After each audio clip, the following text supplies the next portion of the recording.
Don't you? Good evening and welcome to our December 1st, 2015 Ogden City Council meeting.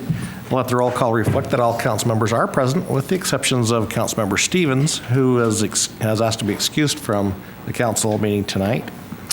And we will turn the time at this point to Vice Chair White for the Pledge of Allegiance. All rise, please. I pledge allegiance to the flag of the United States of America and to the republic for which it stands, one nation, under God, indivisible, with liberty and justice for all.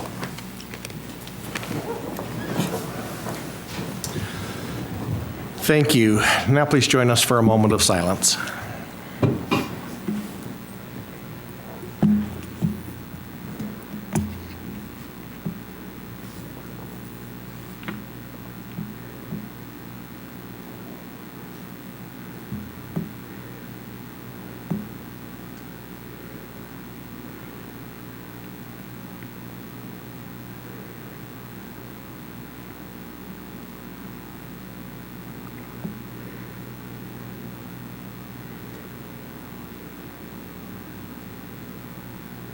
Thank you. All right, the first item on our agenda tonight is a recognition of the Weber State University women's cross-country team. And we've asked Councilmember Blair if he would read that proclamation for us. Yes, I gladly will. And just before I begin, I'll let you know, as a father of a runner, my daughter was extremely jealous that I get to meet each and every one of you tonight. So I'm very excited. Hope I get through this okay. This is Joint Resolution 2015-30 of the Ogden City Council and the Mayor, honoring the Weber State University women's cross-country team for an exceptional season. It reads, whereas the Weber State University women's cross-country team had another phenomenal season, recently finishing 22nd in the nation at the NCAA Championships in Louisville, Kentucky.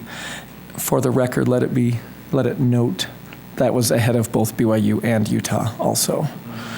They competed against 31 schools and hundreds of runners from across the nation. This was the 6th time the WSU women's team competed at the NCAA Championships and their 3rd time competing in the last 5 years. The Wildcats' outstanding finish is tied for the 3rd best in WSU history.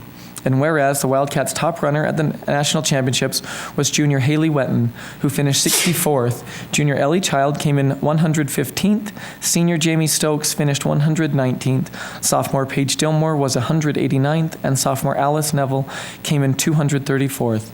And whereas Weber State earned the chance to compete in the NCAA championships after finishing 5th overall at the NCAA Mountain Region Championships. Weber State was one of 13 teams to receive an at-large bid into the championships based on points accumulated throughout the year. And whereas the team captured the Big Sky Conference title earlier this year, winning the conference meet for the 4th time in the last 5 years, head coach Paul Pilkington also received the distinguished honor of Big Sky Coach of the Year. And whereas the Weber State women's cross-country team consists of the following talented student athletes: Mallory Ashby, Maddie Ball, Maddie Bench, Rachel Blumel, Stacy Carter, Ellie Child, Paige Dillmore, Miranda Garrett, Lexi Green, Pikla Hokanen, Kim Holiday, Julia Lockridge, Rachel Magnuson, Venla Makarenen, and Jody Meads, Marley Mitchell, Alice Neville, Jamie Stokes, Haley Wetton, and Bella Williams. Whereas head coach Paul Pilkington and assistant coach Isaac Wood have done an outstanding job leading the Wildcats to success, the team's vision, hard work, and exceptional results have unified residents and strengthened our sense of community pride. Now therefore be it resolved that the Ogden City Council and Mayor Michael P. Caldwell proudly recognize the Weber State University women's cross-country team for its remarkable season. We appreciate the outstanding efforts of coaches and athletes in representing our Ogden community and are confident the team will continue to impress are confident the team will continue its impressive success in the years to come. And I will go ahead and make a motion that we adopt 2015-30. Second. A motion by Councilmember Blair, seconded by Councilmember Gochner to adopt Joint Resolution 2015-30. All in favor? Aye. Aye. Any opposed? Okay. Let's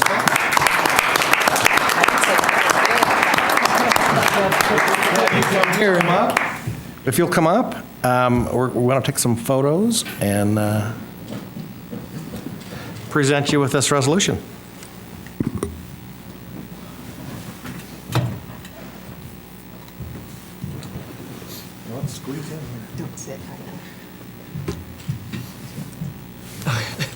Thanks for being here. They'll all want to shake your hand, but I always want to get excited to do it. Thanks so much. Thanks, Jamie. That was the hand that shook the hand. Thanks so much.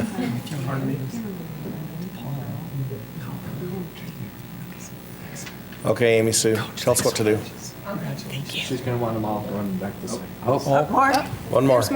Two, three, two, one. Okay, I'm happy to. You want them over this way on each side of the coach? We can get. Okay? All right. Oh, and maybe that's a better shot anyways. Light and everything. That'll work. Stand as tall as I can. Basketball team.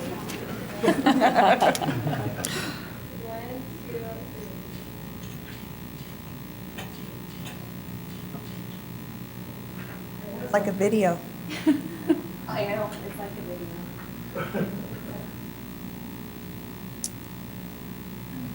All right. Okay, well, let us all shake your hands. Is that all right? So start on that end and go this way, and then we'll Start start with Mr. Johnson.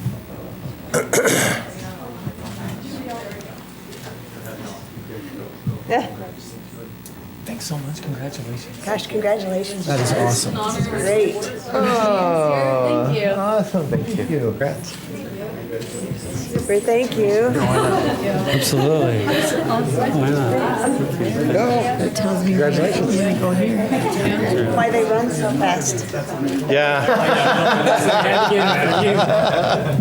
All right, don't be jealous. They all have cold hands. Guys. His runners have cold hands. Thanks for being here. Say it to us too. Okay, yeah, we would love for you to. Congratulations. Thank you.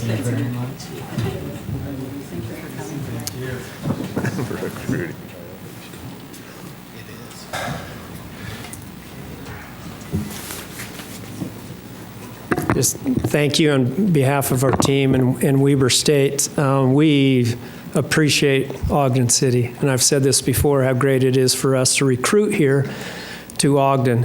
And I told the mayor, we gave him a shirt, and we couldn't give him his daughter's sizes because that would be a recruiting violation, because now they're at a recruitable age. But we are well aware of who they are, so thank you. I'll let him know. Yeah. That's not a recruiting violation? Well, thank you for being here. And congratulations on your win. That's wonderful. Mayor, Weber State, Weber State. Weber State, Weber State. Great.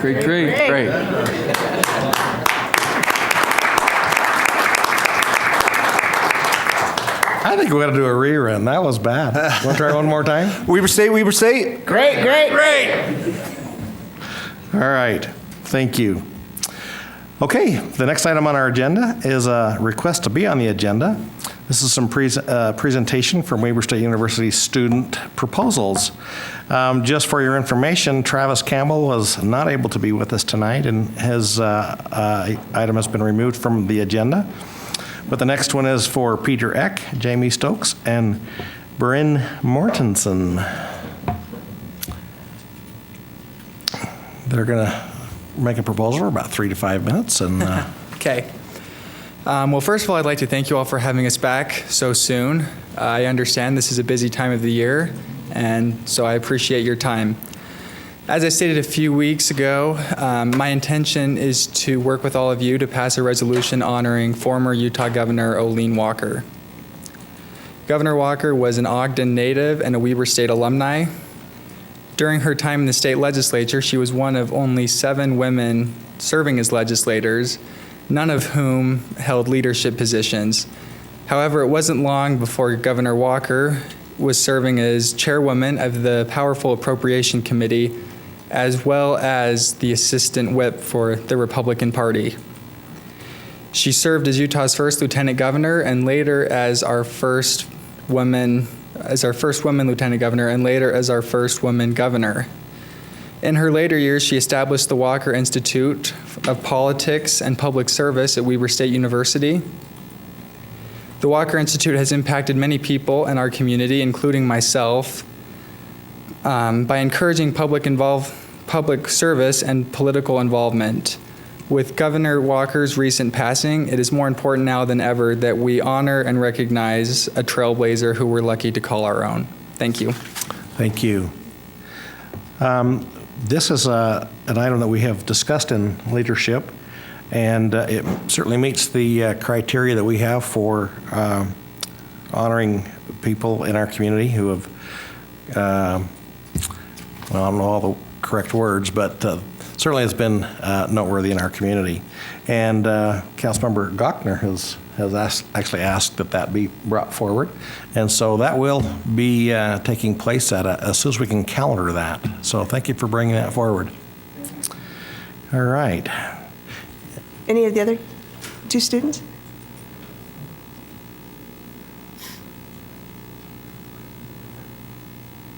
Hi, do I need to state my name and address again? Okay, It would be well. Jamie Stokes, 3565 Eccles Avenue. And I too just echo Peter's words and saying thanks. We appreciate your time and working with us. My intention in speaking to you is to get a resolution on the council agenda, which I've already written, to honor Leslie Hodgson. I gave you guys a little bit of information about him 2 weeks ago, but I thought that I would bring up a few more points as to why I think this is important, not only for me, but to the entire city.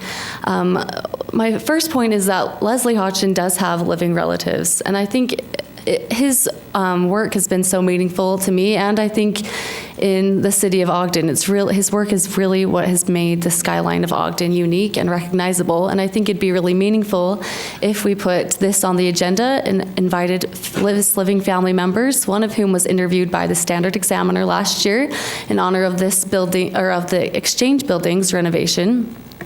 And I think that'd be meaningful for them. Second of all, I think it would be timely for us to put this on the agenda right now because this building just reached its 75th anniversary in November. Also, I haven't independently verified this, but it was brought to my attention that the Weber County Heritage Foundation just got a grant to write a biography about Hodgson. So I think this would be incredibly timely to get on the agenda. And lastly, I think a major part of what makes Ogden great is that we continue to celebrate our past, and we have continued to renovate buildings from our past, many of which Hodgson has designed. The voters in Ogden voted for a bond back in 2006 to save many Ogden City District schools, but also Ogden High School, which was a Hodgson design. They also voted for a bond in the 1990s to renovate this building. So it's clear to me that this use of council time would be approved by voters because they've proven that they are willing to dedicate their money and their taxes in order to save Hodgson's buildings. The sad thing about that is I don't think many people know that Hodgson has made the buildings that have made Ogden City familiar. And I think it would be a really neat thing if Ogden continued in its tradition to make citizens aware of its past. For instance, I've noticed down on 25th Street there are placards everywhere, couple of steps that describe what has gone on in this city, what has gone on 25th Street, what used to be in certain locations. I've noticed that in order to renovate historic buildings here, you must have a certificate of historic appropriateness, which all of these things indicate to me that the city and the voters at large do care about the history and the architecture of Ogden. And so I think that it would be something that if the voters and citizens were here, they would want on the agenda, and they would appreciate being informed of who made this building and our city great. And lastly, I'd like to say that though Hodgson is deceased, it's been many years since he was prolific in the city. That doesn't mean that his legacy is diminished, and I think it would be a shame if we didn't honor him. And I'd really like you to consider putting it on your agenda, and I appreciate your time. Thank you. Thank you. Yeah, go ahead. No, I just think thank you for bringing it to our attention, and I'm sure we'll look at it for consideration. I wanted to tell you, though, that through this process that we've been looking at this process and bringing different items forward to us, and the ability to be more accessible and is definitely a need that we need to look at. So I appreciate I know it was been frustrating a little bit on your end, but I appreciate what you've done because it's made us look at our process and make us better too. So thank you very much for what you did too. So, but we'll put that on consideration.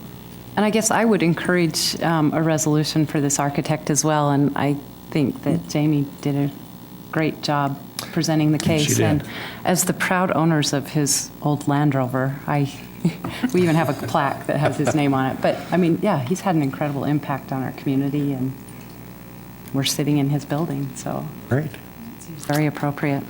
Thank you. It sounds like we can look for things to come. So thank you. Appreciate your input tonight. The next item on our agenda is reports from the Planning Commission concerning fraternity and sorority house amendments. Mr. Montgomery, welcome. Thank you, Chair and members of the council. The item before you tonight is consideration of a recommendation by the Planning Commission to amend the zoning ordinance regarding fraternity and sorority houses, where they can be located and their definition. A few months ago, we looked at an ordinance that allowed some revisions to language regarding I went blank on what it was now. The ability to have in the professional institutional zone teaching facilities that are above the general K through 12 grades, post-high school education facilities. That all came about because of a request that first came in to, quote, have a fraternity house for an internet college at a location. And as we looked at the present language we have in the ordinance, a concern we raised was, is that a way to get around housing codes, to get around the occupancy requirements we have for typical dwellings?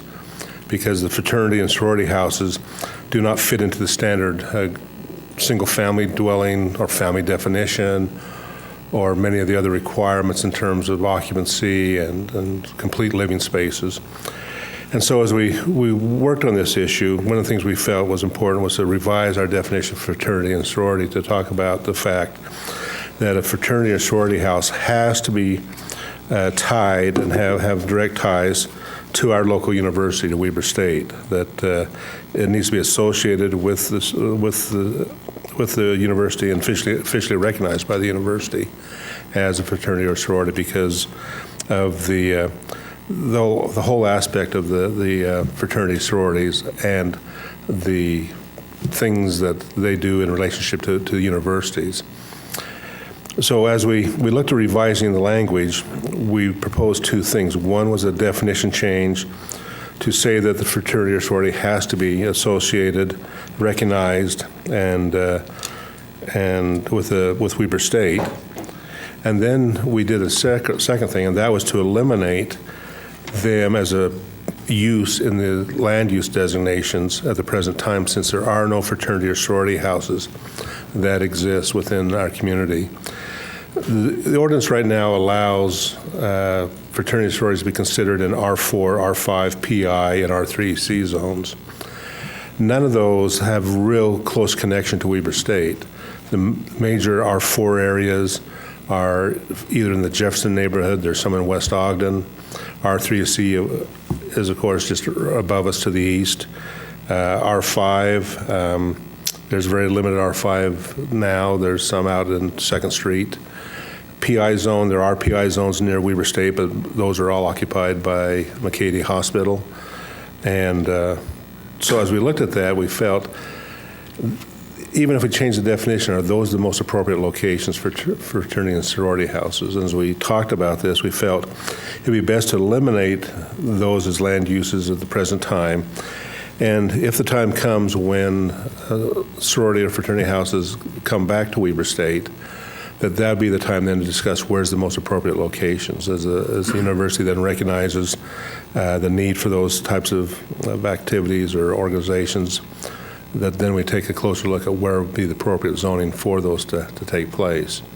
So the recommendation that's given you tonight is to approve the revision of the definition, talking about that have to be associated and recognized by Weber State, and then removing them as a land use at the present time. Thank you. Any questions for Mr. Montgomery? So this doesn't take away that they can still do fraternity and sorority. They can have still be a housing. campus organization. It's just the housing off campus. Just a clarification, you mentioned Weber State, but there are other institutions of higher learning that do reside here in Ogden, and I don't think any of them have fraternities or sororities, but Yeah, generally- maybe they could, and maybe that's the question I've got. It's just, is there a distinction? I think generally when you look at the organizations that are the Greek organizations, they really are related to campuses that are not vocational, but are more the traditional university type style I see. situations. And that's the only one that kind of meets that criteria. Okay, that's what I wanted to make sure that we understood. The others, whether it be Stevens Henry or others, are just commuter. They don't have any other activities or social life that go along with that. Right.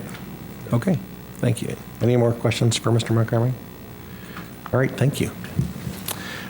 We have a representative from Weber State here tonight, Brett Perozzi. Would like to have him come forward and give his take on this change. Welcome. Thank you. Thanks for inviting me here. We did work closely with Mr. Montgomery on this proposal, and Weber State University is supportive of this proposal for a number of reasons. One, we believe that fraternity and sorority life is a very viable way to engage a diversity of students on a college campus, and particularly at Weber State. We are not as active as Weber State once was in terms of fraternity and sorority life, but yet over the last 5 years, we've seen the population of Greek students almost double in that time frame. The current students are really quite active. They have areas on campus now where they do congregate, and they have spoken about having dwellings together. Our first preference would be to house the students on campus. That would be our first preference, where we would have them in a wing of one of the residence halls or one of the pods of one of the residence halls, which many other four-year institutions do. So we would look to that aspect first. We'd also look for kind of a critical mass within a fraternity or sorority before they were living together, for both their viability and the viability for the institution for them to be contributing members back to the university community. In working on this proposal in particular, the designations, the R4, R5, PI, these were all new to me, but learning about them and where they are located in terms of the relationship to the institution really doesn't make a lot of sense. If we were to come back to this group at some point for a fraternity or sorority dwelling, we would really want that to be within walking distance, essentially, from the institution or within a concentric circle around the institution. So I actually applaud the building board for taking a proactive stance as much as possible on this. Fraternities and sororities in local communities can sometimes be a challenge to work with students integrating into a residential community, and I think this is a good step that we would work with our students on an on-campus format first, and then eventually perhaps also in the community. So overall, we're supportive of this, and we appreciate being invited here and being invited to work in the work session with the group working on the proposal as well. All right, thank you, Mr. Perozzi. Thank you. We'd like to accept public input on this. If there's anyone in the audience that would like to speak to this proposal, now would be a good time. All right, well, seeing no movement, Chair Heyer, I would make a motion that we adopt proposed ordinance 2015-58. Second. okay, we have a motion by Councilmember Wicks, seconded by Councilmember Gardner, to adopt ordinance 2015-58. This is a roll call vote. Councilmember Blair? Aye. Councilmember Garner? Aye. Councilmember Gochner? Aye. Councilmember Wicks? Aye. Vice Chair White? Aye. Chair Heyer? Aye, that passes unanimously. And so we'll move on to the next item. Item number 7, reports from the administration, capital improvement budget process amendment. Camille Cook will be presenting this from the administration. Ms. Cook, welcome. Chair, Vice Chair, and Council members, it's a pleasure to be with you this evening. Administration is proposing an amendment to the Capital Improvement Plan Ordinance, Section 4-1B-2 of the Ogden Municipal Code. This amendment would change the way that the CIP, or capital improvement projects, are ranked by administration. Currently, in prior years, we've given you the information ranked independently by department. So, for example, the CED projects are ranked independently of the engineering projects, even though they are both funded with general CIP funds. The proposed ordinance would allow for administration to rank projects by fund rather than by department. And it's our intent that this change will provide better guidance for the council in budgeting the CIP projects, and it will allow administration to prioritize projects in a citywide collaborative effort. The amended change reads, the numerical priority of the projects as ranked among proposed projects to be funded through general funds, enterprise funds, and Weber County Recreation, Arts, Museums, Parks, or RAMP funds. Do you have any questions on the proposed ordinance change? Any questions for Ms. Cook? Thank you. Thank you. I just have a comment that I think it's a great improvement, and you will all enjoy it. And with that, I will go ahead and make a motion that we adopt proposed ordinance 2015-57. Second. Okay, we have a motion by Councilmember Gochner, seconded by Councilmember Blair, to adopt ordinance 2015-57. This is a roll call vote. Councilmember Garner? Aye.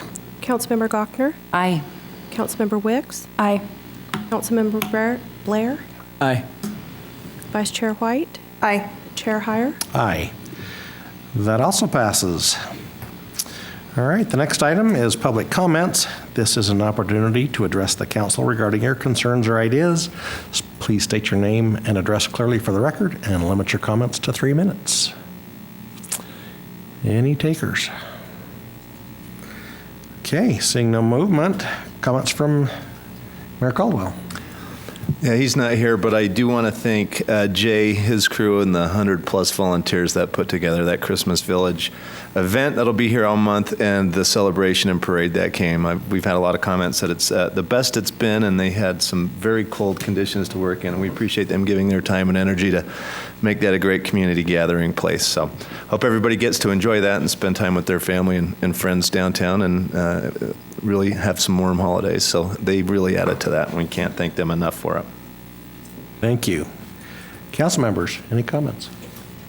Yeah, I just have a quick comment, and I think it's always good for us to look at our policies and procedures and refine them. And again, I want to compliment the students to bring that forward. And also the CIP is also another one of those where it makes our life much easier. And so I thank you for making changes to help us. So I appreciate it. All right, thank you. Anyone else? Yeah, as far as Jay and his crew, the only thing that didn't work out was the temperature. That was, you mentioned it was a little chilly that night. The Christmas celebration. But, you know, it was... It snowed. Oh, yeah. A little snow was good. It was cold, though. There was an incredible number of people for how cold it was, and it was so well done. It was so well put together. It was nice to see all of our citizens there, and for the lighting, it was great. So I applaud them for that as well. Okay, the next item on our agenda is a consideration of adjourning into a closed executive session. Do we have a motion? I will make a motion we adjourn into a closed executive session. Second. Okay, we have a motion by Councilmember Wicks, seconded by Councilmember Garner to move into a closed executive session. This is a roll call vote. Member Gochner? Aye. Councilmember Wicks? Aye. Councilmember Blair? Aye. Councilmember Garner? Aye. Vice Chair White? Aye. Chair Heyer? Aye. That passes. And just as a reminder, we will adjourn the City Council meeting at the conclusion of our closed executive session, and then there will be a work session immediately following, and the items to be discussed are on the work session agenda. So thank you for being here tonight.